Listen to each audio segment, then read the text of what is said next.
Continue where we left off yesterday. Yesterday we were learning about Hagala and Libun.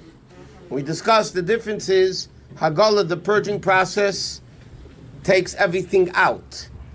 The burning Libun process, the blowtorch process, or the direct fire process, actually burns out what there is. And we said the difference is, in practical halacha, that when you do Hagala, you want to make a blemish taste that's coming out, so you don't, usually the minhag is you don't do Hagala unless if there's 24 hours in between the last usage and the time you're going to be kashering it. Last usage of hot and the time you're going to be kashering it. Libun, according to halacha, you're allowed to do the blowtorch process, self-cleaning oven process, whatever, you're allowed to do as soon as you finish it. You don't need to wait 24 hours. Okay? Now there's a few more dinim I want to mention, and then we go on into some practical things. This whole din that we discussed, by the way, of 24 hours, that it blemishes the taste, that doesn't apply to certain things. For instance, an onion, a lemon, garlic, those sharp foods. The din is if I take a fleshik knife that wasn't used for 24 hours, but it's fleshik, but it wasn't used for 24 hours, and I cut an onion, a lemon, garlic, or something sharp, it revives the taste and makes it unblemished, and makes from blemished unblemished. That means, bottom line, if I didn't use a knife for 2 weeks, and now it's a fleshik knife, and I cut an onion with the knife, the onion becomes fleshik. And therefore I can't eat the onion with milchiks, with dairy. Okay? And the onion has to be treated as a fleshik onion. Even though if I cut something else with a fleshik knife that's cold or even hot, but it wasn't used for 24 hours, if it's not sharp, the food doesn't become fleshik, because it's after 24 hours, like we learned yesterday. Okay, so now let's discuss what's the process of actually kashering with Hagala. Okay, what do you do if you want to kasher cutlery, you want to kasher a kiddush cup? So there's a few dinim before we even get into that actual practical way of Hagala. Anything which is not cleanable is not Hagala'able. Okay, if you can't clean it, you can't do Hagala.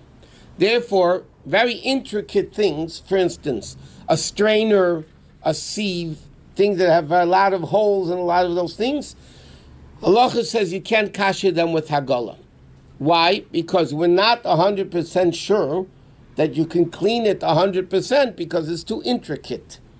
Or sometimes they even write, sometimes if you have a pot, or even a kiddush cup for that matter, if it's really fleshik, that has a very tight lip. There's a lip around it, but it's very tight that you can't clean out underneath the lip. So Halachos says then you can't do Hagala. Because again, Hagala only works to remove what's absorbed within the vessel. It doesn't remove anything substantial. So therefore, something which is not cleanable, because there might be something of substance there, it might be something substantial there, so then Hagala is not going to work. Libun will work, because leaving the blowtorch, so to speak, is going to burn it out anyway. Even if it's something substantial, obviously you have to clean it first. But if there's something substantial and you're putting it with direct fire, it's going to clean it out. So things that are not 100% cleanable are not kasherable with Hagala, especially not for Pesach. Because remember, we discussed at the beginning, Pesach's kashering is stricter than year-round kashering. Because year-round, it becomes nullified 1 in 60. Whether it's milchiks and fleshiks or treif and kosher becomes a bottle b'shishim, it's nullified 1 in 60. Pesach and Pesach itself, it's never nullified. So therefore, for instance, you can't kasher knives, especially not for Pesach, that have a handle, it's made out of 2 pieces. A lot of knives, you have metal knife with a wooden handle or plastic handle. So number one, you can't kasher that for Pesach. Why not? Because it's possible that there's some dirt or chametz or treif or whatever it is in between the blade and the handle. Because the blade covers the handle, but there's still air there, and therefore a crumb can get in there, and that crumb could be chametz dik. So therefore you can't, even a whole year is questionable, but especially Pesach, to kasher a 2-piece knife, a 2-piece cutlery set, is not kasherable, because again, you can't clean it out 100% to make sure it's 100% clean, and therefore you can't kasher it. Or again, anything that's 2 pieces connected, it's questionable if you can kasher it, because for basically you can't kasher it. Yes, sir. Can you clean it by your hand before you legoloto? Before you do hagolo, you have to clean it. You can't do hagolo on a dirty... By hand. Yeah, but I'm saying that certain times it's impossible to clean out by hand. Because between the blade and the handle, it's closed. It's impossible to clean it out. There's always things in there that you're not going to be able to clean out, like a strainer, a sieve, or things like that. You can't clean it out. That's number one. Number two, 1 second. Number two, like we learned the other day, we spoke about it at greater length, but now in the practical sense, there are certain materials you can't kasher. Materials that absorb and don't spit out, like we said before, the Gemara says, it never spits it out completely. Earthenware vessels, it never spits it out completely.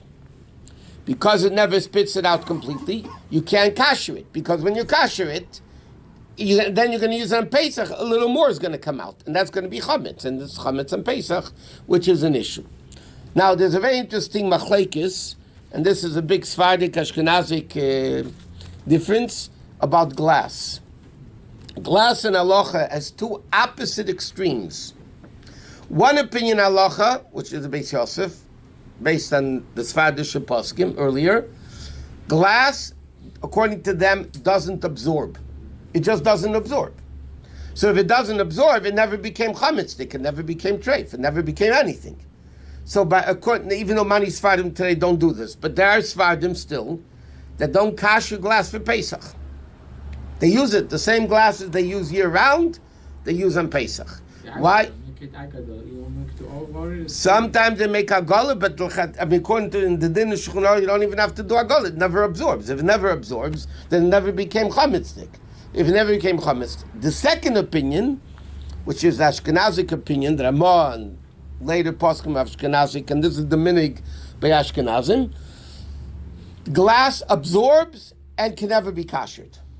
Mamish 2 opposites. One is glass never becomes treif or chametzik, and the other opinion says it does become chametzik or treif or milchik or whatever, and you can't kasher it. So therefore, in the Ashkenazi community, you don't kasher glass. That's it. Glass you use a whole year, you cannot use for Pesach. Who give the right to the Ashkenazim to hatir it? No, the Sephardim were matir. Hello, the Sephardim were matir. The Ashkenazim were machmir. So who gave the Sephardim the right? Yeah, the Torah. Eifo kotuv that. Eifo kotuv? Yeah. B'Shulchan Aruch. Eifo. Eifo. I don't have the Shulchan Aruch with me. Yeah, okay. But you said, "Anachnu Ashkenazim mutar lanu." Lanu, no, asur. Asur lanu. Oh, it's the same thing. When you If you say let me just explain something. Allowed and forbidden is not the same thing. The same thing, because you are allowed, you are not allowed. The same thing. No. So what do you? Matter. If we said asur, the Ashkenaz said mutar. Ken. If we said mutar, it says eating rice. Why don't you eat rice? Okay, we didn't get into that, Joe. We'll get into kidneys, but not now.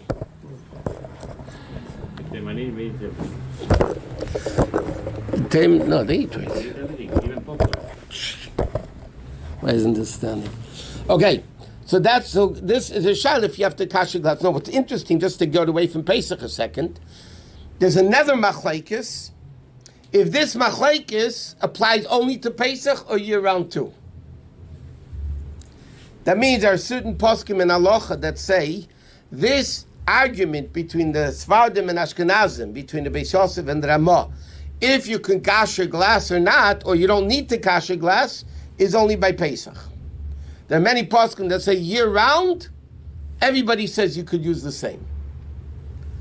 Lepel, we don't paskin like that. We don't use, but there are many Ashkenazic poskim that say that, year-round you could use the same glass for milchiks and fleishiks. By the way, just for the record, therefore sometimes you'll come to a function in a hotel, And the caterer will use glass plates for the first course. For the salad, I'm not saying you're not allowed to, you're not allowed to. A lot of times those are the dishes from the hotel, but the kashrus organization lets them use it even though they're not kosher dishes, but because number one, the salad is cold, and there's glass, and but the problem is, our minig is we don't kasher glass the whole year. Okay, but certain materials, and again, I'm going to emphasize, because Pesach is stricter, for instance, most opinions today hold that l'mashal plastic, you don't kasher for Pesach. But many poskim hold year-round, you could kasher plastic. There are poskim that say you can contemporary. Obviously, they didn't have it in Tam Shechnor, didn't have plastic. But there are poskim today that say you can kasher plastic year-round. Generally speaking, for Pesach, most poskim of contemporary halachos say you can't kasher plastic. Or any synthetic materials. What? You can or you can't? Cannot. For Pesach, I'm saying. Yeah. For Pesach. Year-round, many times they're makel to kasher plastic. It depends also how it became tray, for what the story is. Okay, let's discuss for a few minutes how you do Haggalah. Okay, so let's say I need to kasher this. Okay, this is plastic, so forget it. But let's say it's metal. Okay? I need to kasher, it's a chomer stick kapat. I need to kasher it for Pesach with Haggalah. Now, later we'll learn that anytime you could do Haggalah, you could do Libun, cow. Not the real strict Libun. We'll get to Libun cow when we get there. So let's say this is a metal pot or bowl, whatever. I need to kasher it for Pesach. So because it's metal, one piece metal, it's very easy to kasher for Pesach. Alpidin. So number one, it has to be spotlessly clean. Secondly, I can't use it for 24 hours, for hot. Okay, for hot, it cannot be used for 24 hours. Because I want to make sure the taste inside of it is a blemished taste. So how do I kasher this? So the best thing to do is to take a bigger pot. I mean, this is not practical, but a pot that's really big, okay? And to use this pot to kosher this pot. Because I'm going to be able to put this pot in, submerge it into the pot used for kashering. Now the question is, what pot do I use for kashering? Do I use a chametz pot, or do I use a Pesach pot? Okay, so halacha says like this. If I want to use, let's say, a chametz pot to kosher my Pesach kelim, okay? But this is chametz. So how can I use it to kasher Pesach? So first of all, the pot has to be 100% clean. Secondly, I can't use it for 24 hours. Okay? Then, poskim right, I should first kasher this pot. Now, how do I kasher this pot? I don't have anything bigger to put it into. Or, I want to kasher this pot. How do I kasher it for Pesach? Okay, I want to kasher this pot. So what you need to do is, you need to fill it up to the top with water, and bring it to what's called in English a bubbling boil. In Halachos it's called mala babois, meaning it's not the little bubbles.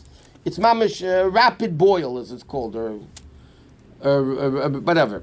Rapid boil is mamish bubbling. But that only kashers the inside of the pot. How do I kasher the outside of the pot? The hot water is not getting there. So Halachos says like this. According to certain opinions, Taz says you don't have to, but most poskim say you have to. What you do is, you take a hot rock, okay, not a pebble. You heat up a rock, and you put it into the water, and that forces the water to go overflowing. You're going to get your stove wet, but it overflows, and then it makes the whole outside kosher. So that kashers this pot by itself, by the way. Now, or what happens if I want to use this pot to kasher this pot? So now that this pot is kosher lePesach, right? So then I take this pot. So I empty out the water. Okay, this is what Halachos says. You empty out the water. You rinse it off in cold water, like we learned yesterday, Minig Yisrael Teiri, to do it, even though Halachos says you really wouldn't have to. And then I fill it up, let's say 3/4 of the way with water. Bring it again to a bubbling boil, a rapid boil. And then I could put in the cutlery, the kiddush cup, a smaller pot, in a way that the whole thing gets in the water. But you have to make sure, Halachos says like this. Sometimes when you put in the pot, the water stops bubbling because it's cold. The water stops bubbling. So you have to wait until the water bubbles again to kasher this pot that you want to kasher. So after it comes to a bubbling boil, you leave it in for about 10-15 seconds. Then you take it out and you rinse it under cold water. One last din, and I'm only starting it because we're going to have to continue tomorrow. What happens if this pot is not big enough that the whole pot can go in at one time. So unlike taveling dishes, when you immerse dishes in the mikveh, the whole dish must be immersed completely at the same time. You can't do half at a time. Halachos says kashering, you can do half at a time. And we're going to discuss tomorrow. It's not so simple. You put in half, and then you kasher it, you rinse it off in cold water, then put in the second half, and you live happily ever after. And to be continued.